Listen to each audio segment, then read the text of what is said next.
By birth, we are deprived of all human rights. Thanks to West Welfare and Educational Trust that enable me to stand in front of you. یہ بچے کسی English medium school کے نہیں ہیں بلکہ جھگیوں میں رہنے والے خانہ بدوش ہیں جو جھگی اسکول میں انگلش، اردو، اسلامیات اور قرآن کی تعلیم حاصل کر رہے ہیں۔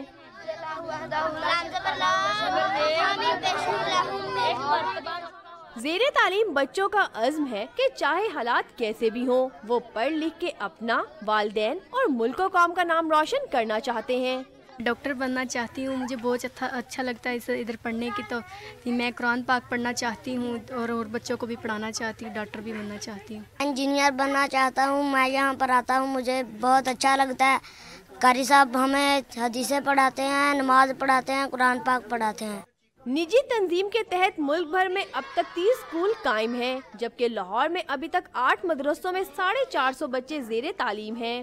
معاشرے میں یہ مستقبل کا معمار ہوں گے اور انہی بچوں کے ذریعے سے انشاءاللہ معاشرے میں امن آئے گا، اور جب ان بچوں کو یہ شعور آ جائے گا کہ یہ بچے جب ڈاکٹر اور انجینئر بن جائیں گے تو یہ اپنے خاندان کو سنوار سکیں گے۔